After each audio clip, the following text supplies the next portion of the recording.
پھول برسانے کے لیے نہیں آیا ہوں، میں یہاں پر آیا ہوں، میری بات کو سنو، شاید یہ میری زندگی کی آخری تقریر ہو جائے، مگر میں تم کو بتا رہا ہوں جب تک ہم زندہ رہیں گے ظالم سے مقابلہ کریں گے، جب تک ہم زندہ رہیں گے مظلوموں کا ساتھ دیں گے، جب تک اللہ ہم کو زندہ رکھے گا ہم کمزوروں کا ساتھ نہیں چھوڑیں گے، چاہے کمزور کسی مذہب کا ہو، کمزور ہوتا ہے۔ آج جو مجھ پر الزام لگانے والے سنو، میں جیل کو ایک مرتبہ نہیں گیا، کئی مرتبہ جیل کو گیا ہوں۔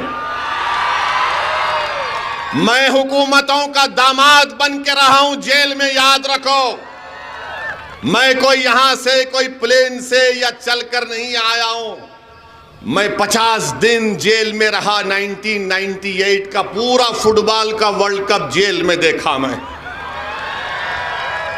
چندرا بابو نائیڈو مکھیہ منتری تھے، بولتے تھے اویسی باہر نہیں نکلنا چاہیے، میں نے کہا تم کہیں پر بھی رکھو، ہم الحمدللہ رب العالمین بولنے والے ہیں۔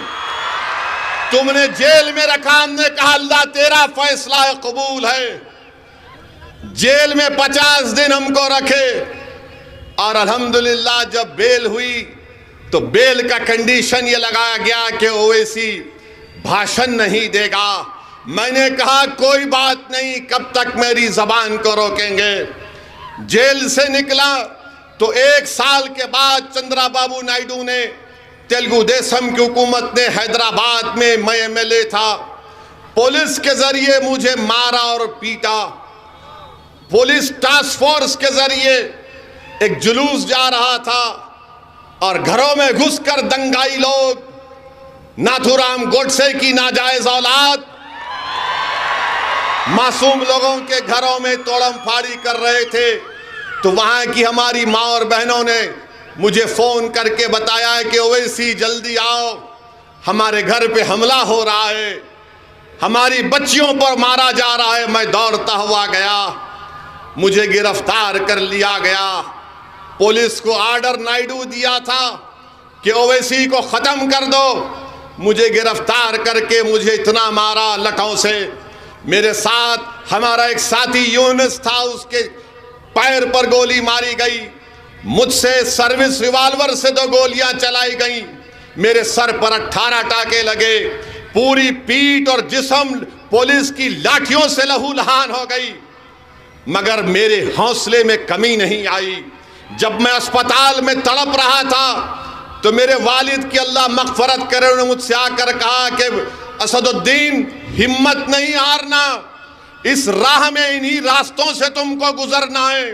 مجھے آج بھی یاد ہے کہ میرے والد مرحوم نے مجھ سے کہا تھا کہ آج تم کو یہ محسوس ہو رہا ہوگا کہ روڈ پر لٹا کر تم کو مارا گیا، تمہاری انا کو تکلیف ہو رہی ہوگی، مگر میرے والد نے کہا، کیا کہا نوجوانوں سنو، میرے والد نے مجھ سے کہا کہ امام احمد بن حنبل کی قربانی کو یاد کرو کہ ان کو بغداد کے بازاروں میں پیٹا گیا تھا، امام اعظم ابو حنیفہ کو جیل میں ڈالا گیا تھا۔ میرے والد نے کہا کہ ہمت مت ہارو، جو ظالم حکمران تم سے یہ کام کیا ہے اللہ اس کا جواب دے گا۔ میرے حوصلے اس وقت پست نہیں ہوئے، آج کیسے پست ہو سکتے ہیں؟ میں نے پولیس کی لاٹھیاں کھائیں، اپنے جسم سے خون کو بہایا۔ مجلس کے رفقا اگر آج تمہارے سامنے کھڑے ہیں تو محمد غوث کی شہادت ہمارے سامنے ہے۔ ارے ہم قربانیاں دے کر آئے ہیں، ہم ان کانگریسیوں کی طرح ایئر کنڈیشن کمروں میں بیٹھ کر یا پلین سے اتر کر سیاست نہیں کرتے۔ میری گاڑی پر گولیاں چلائی گئیں، اللہ نے مجھے بچا لیا۔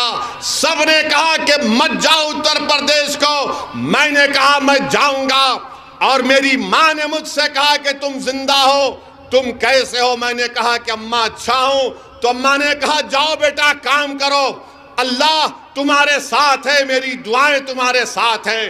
میری بیوی میرے ساتھ تھی، دلی میں میری بیوی میرے ساتھ تھی۔ میں نے اپنے بیوی سے کہا کہ اب آپ حیدرآباد واپس جاؤ، ہماری بیوی نے کہا کہ جاؤ، اللہ آپ کے ساتھ ہے۔ ارے یہ ہم اس میدان میں آئے ہیں تو یہ تربیت لے کر آئے ہیں۔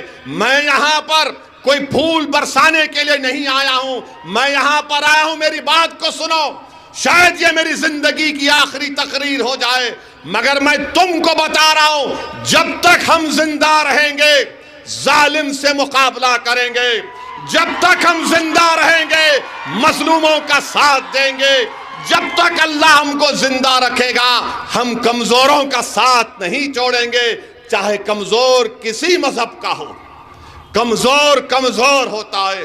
اور یہ الزام لگانے والے کانگریس پارٹی کے لوگ یہ جوکر ہیں اور کانگریس کے نوکر ہیں یہ لوگ۔